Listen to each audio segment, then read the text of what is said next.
See how Amala, local food, saved me from Abacha's assassination in Cotonou. Tinubu revealed an age-long secret. No be small thing. I think this confession is coming after MKO Abiola's son, gave a revelation of how Tinubu and MKO Abiola paid Abacha a visit. Should not understand that actually led to the death of his father.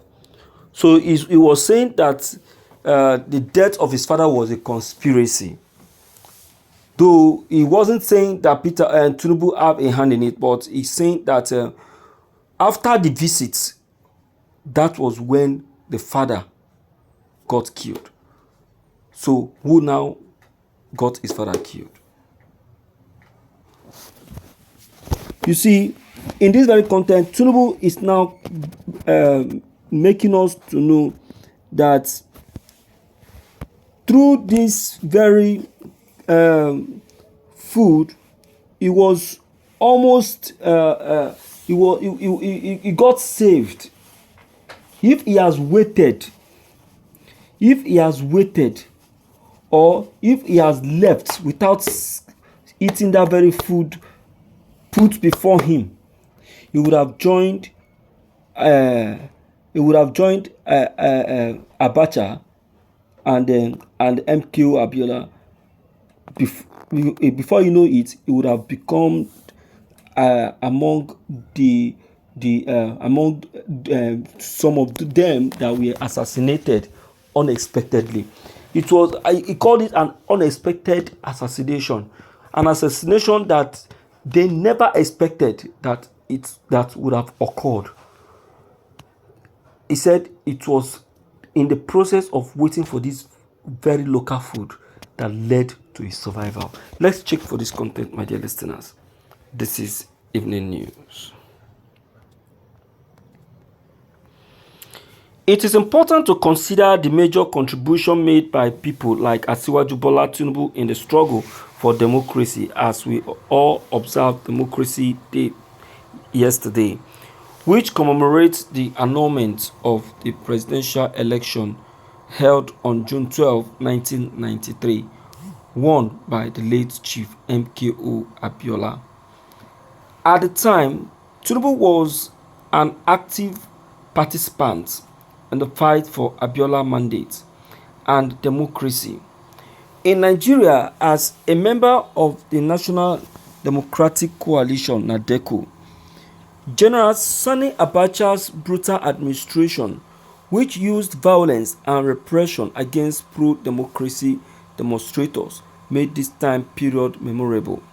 Abacha's dictatorship employed assassins and hunted activists both inside and outside of Nigeria during those tumultuous times. Tinubu himself was in great danger and just avoided being killed. He spoke about his experience in an interview with the news, including how a bully helped him disguise himself in traditional dress, or he could flee to the Benin Republic. He said, at a stage, they discovered our route because they had spies all over, including Benin Republic. Twice I was caught and I fortunately escaped. They traced me to one dingy hotel I was hiding. The day they came for me at the hotel, I had gone out on an Okada to buy Amala at a market where Yorubas are dominant. I was also to meet Akinrin Ade and the rest of them. The spies went to the hotel, and as I was approaching, I saw two people wearing tajia, skull caps, at the front desk, asking questions. The man attending to them at the reception, I had been very nice to the receptionist, winked to me, and I turned back.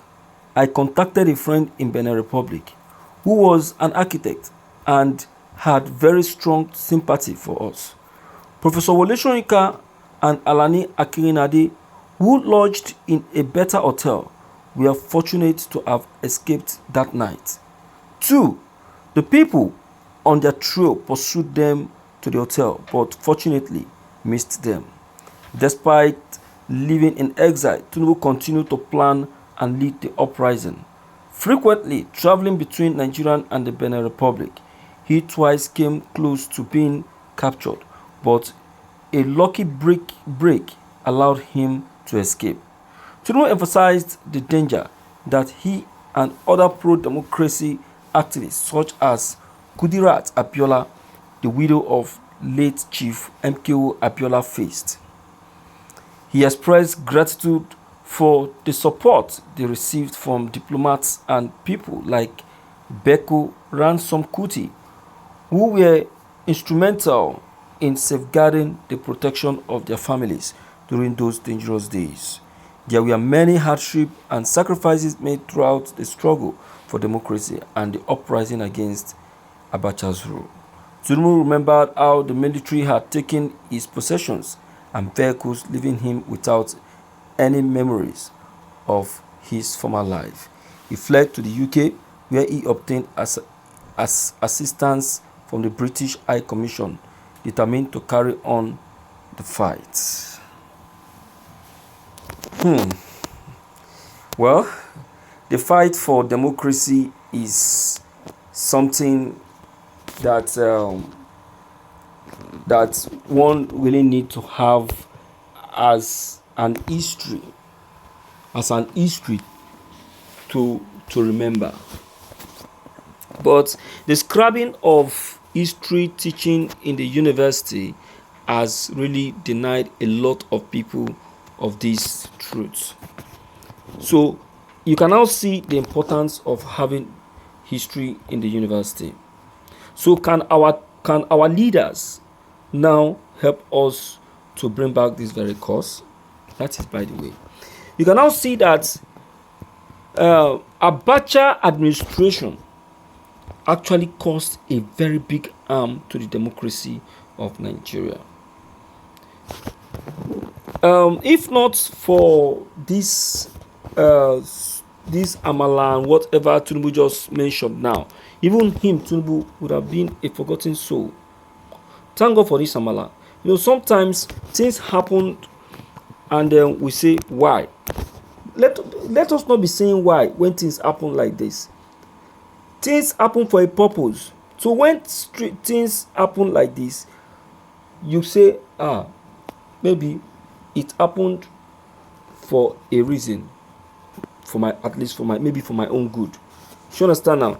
God have a reason for every action. So you can see how Bola Ahmed Tinubu got saved by going out to buy Amala. She said that if it hadn't been he stayed back, he would have been killed. So this is one of the reasons why the June 12th